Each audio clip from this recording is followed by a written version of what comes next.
So I'm thrilled today to be joined by Sioban Fitzsimmons, and Sioban is a current second-year straight law student, and she's also my past leader for LAW131, so that's the law of torts at the moment.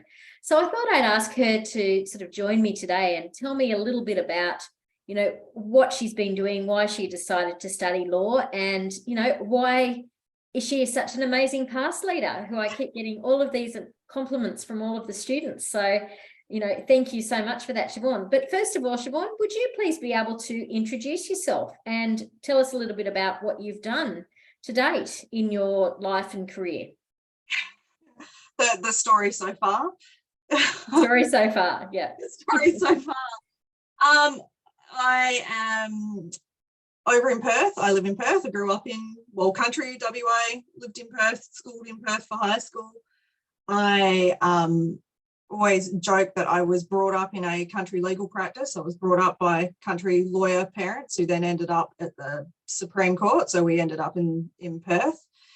I did not do law directly after school. I was always extremely passionate about history. My area of history was around World War II and Europe and Nazi Germany in particular.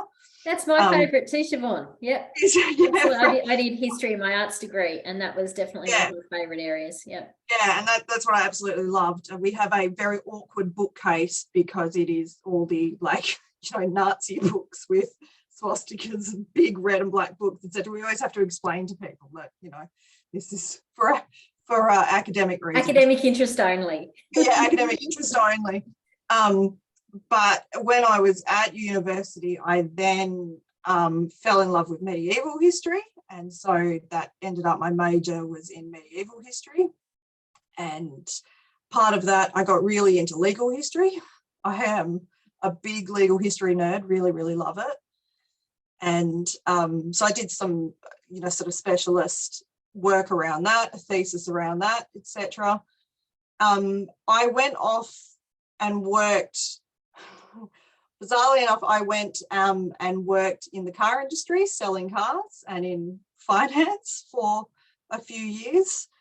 It was just sort of one of those where things led me, where life led me moments.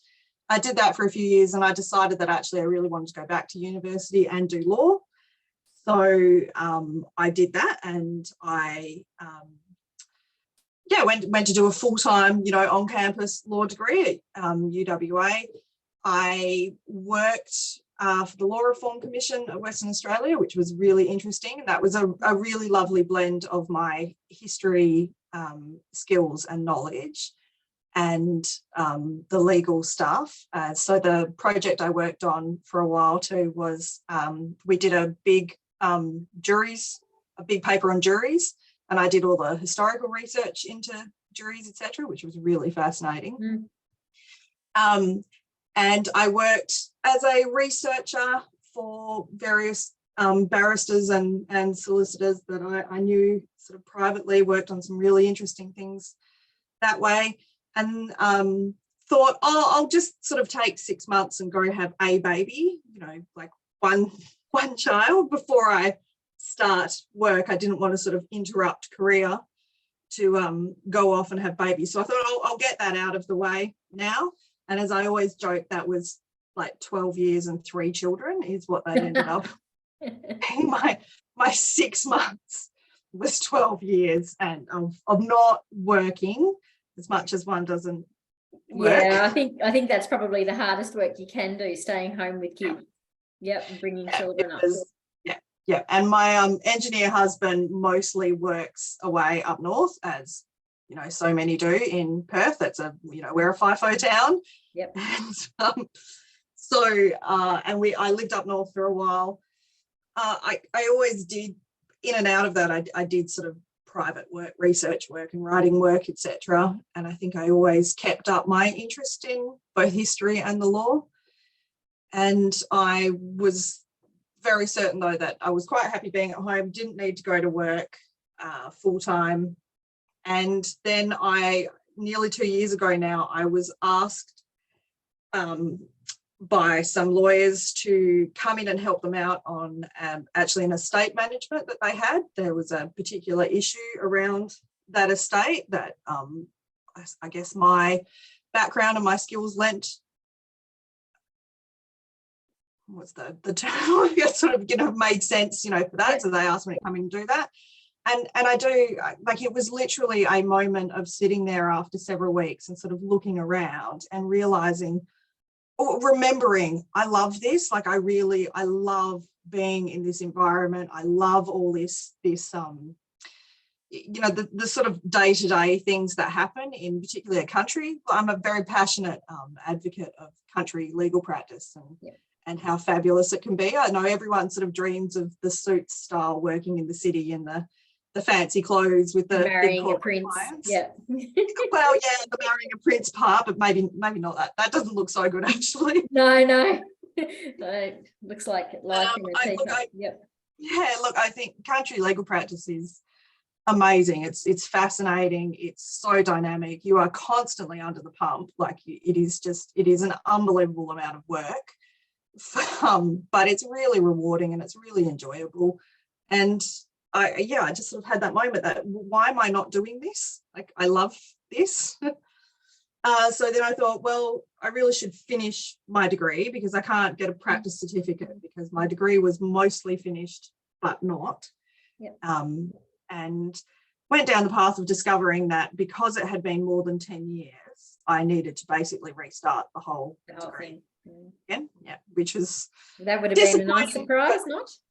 Well, it would have been nice if I could have just, finished off the few units that I had to do and moved on. So I always say my top tip for everyone is, like, take time, and time off is fine, but keep an eye on it.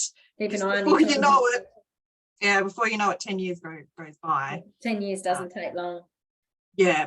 So UNE was very much the obvious answer for me. Then my principal he went to UNE. That's how he was a police prosecutor, and he did his degree remotely while working full-time as a police prosecutor. So that's how he did it.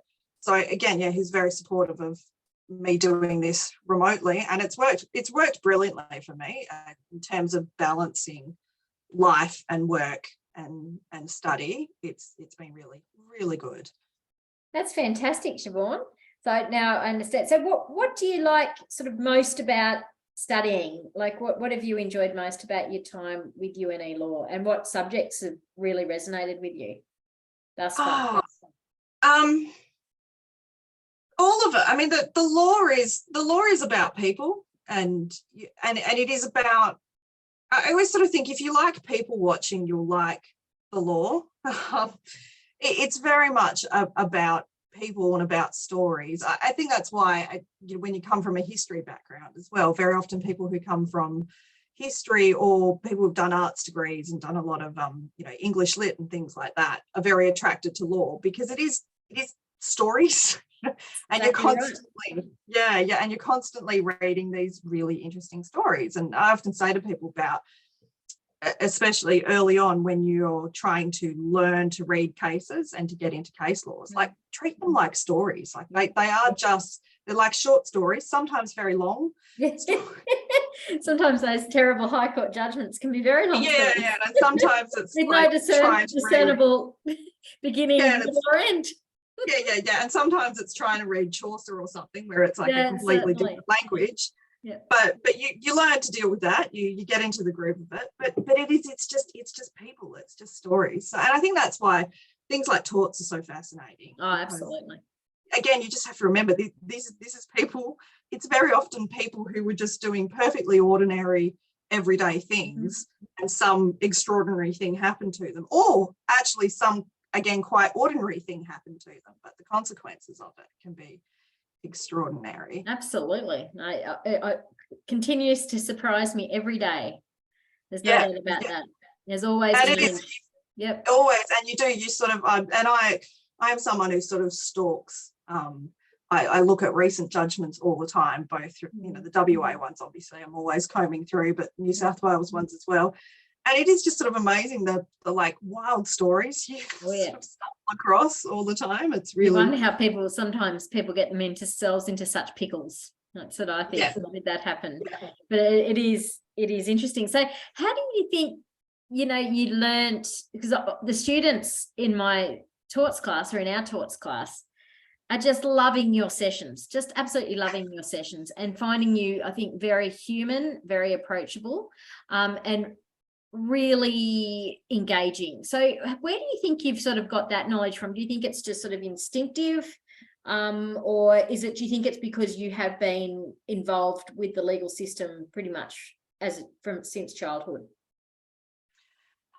I think both.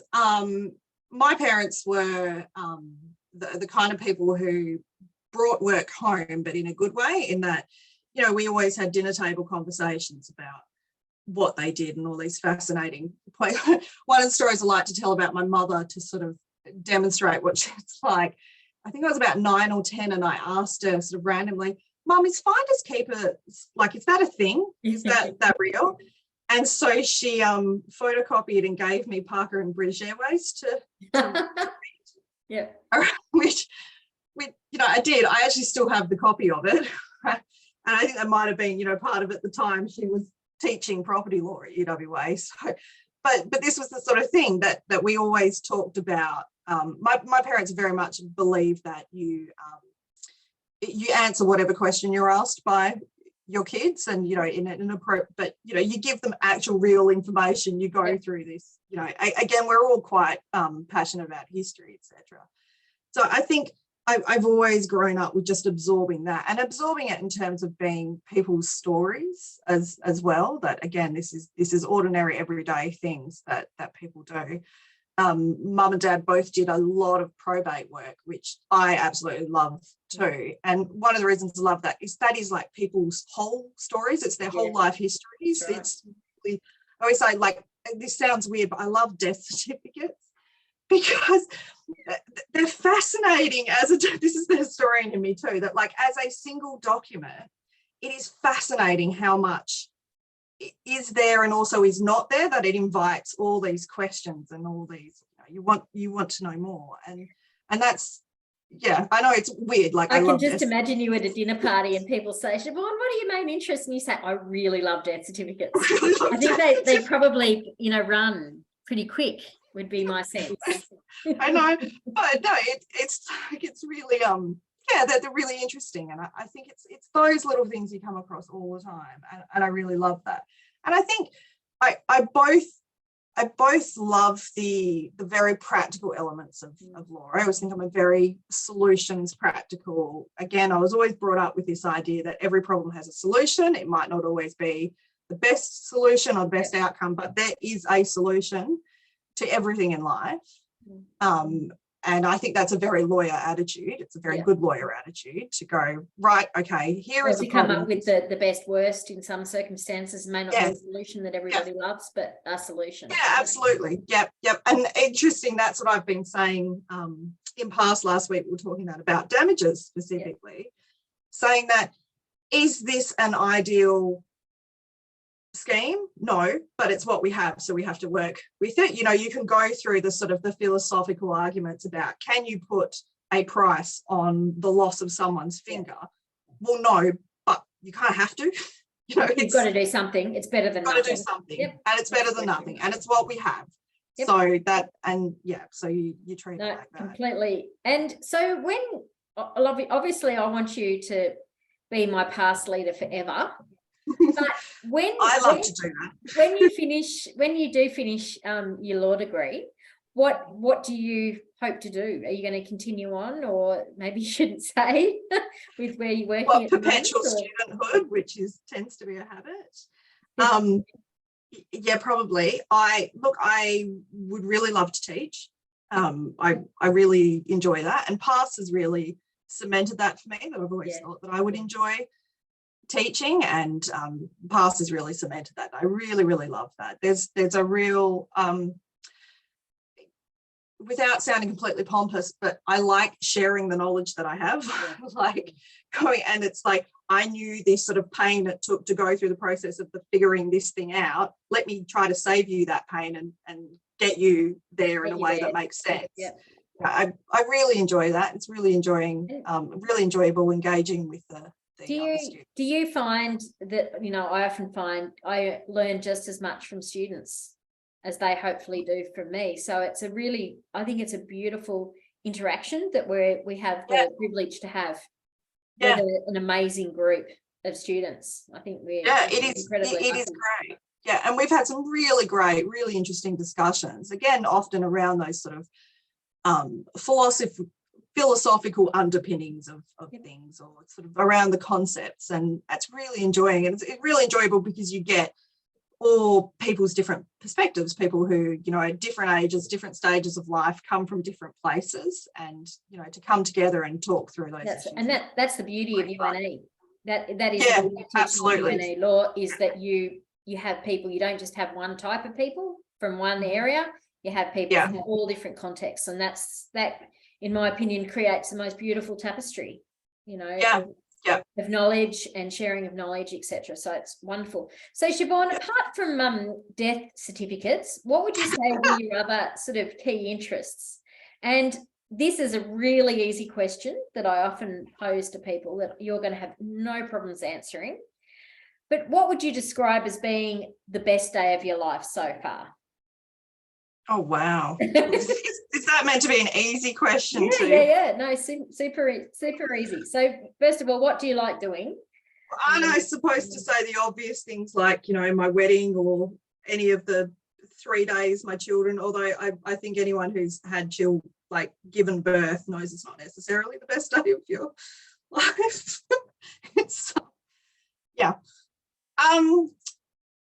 I absolutely love traveling, although I have done precious little of that in the last few years, as everyone else has.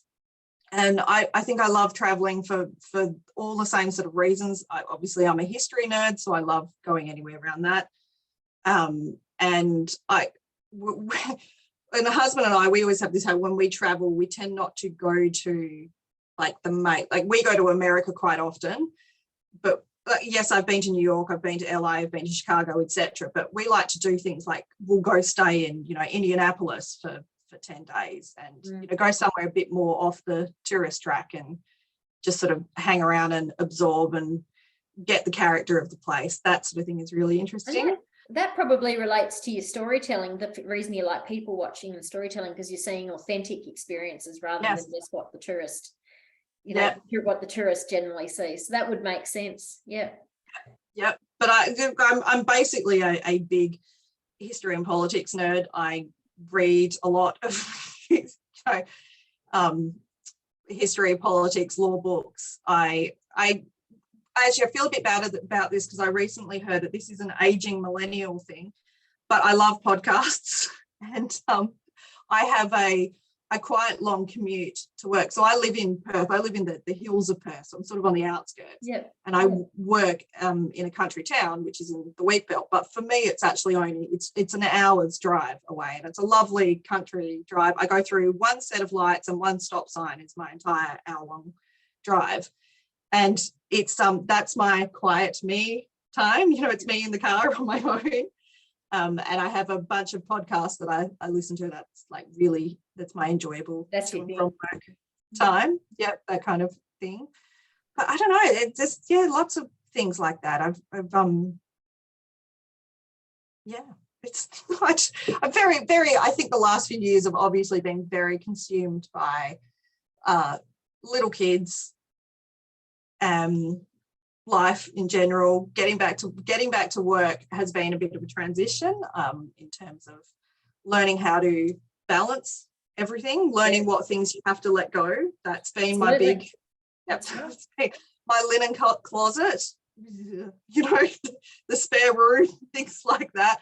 And to learn, let that go, because I'm hearing you, Sioban. I had a friend come over and she looked in my cupboards in the kitchen, and she went like this. She opened them. She goes, "Wow, that's overwhelming," because there's stuff everywhere. It is overwhelming. It is huge too. I just kind of figure, well, it's the best I can do at the moment. Yeah, that's right. You've had to, yeah, having to learn what you need to do and what you need to let go. That's right. Has been a big adjustment. And I know I'll have it again in another couple of years when I'm back working full time and maybe not studying as much as I think law again is one of those things that you of course never stop learning. So there is always, whether there's formal study or not, but yeah, look, my husband's horrified, but I'd love to do a master's. I'd love to do a PhD. He's just like, no, please no. No, yeah, found out about a graduate diploma that UNE is going to be offering from next year. That I was like, definitely. Oh, that's another option. It sounds great, Sioban. Well, anyway, just in closing, thank you again for all of your efforts. It's been amazing the positive feedback I've had about you as the past leader in taught. So you're making a really significant impact on people's lives. You really are. That's been very clear. And I can see that it's only going to continue for you in every way. So thank you very, very much, Sioban. Thank you.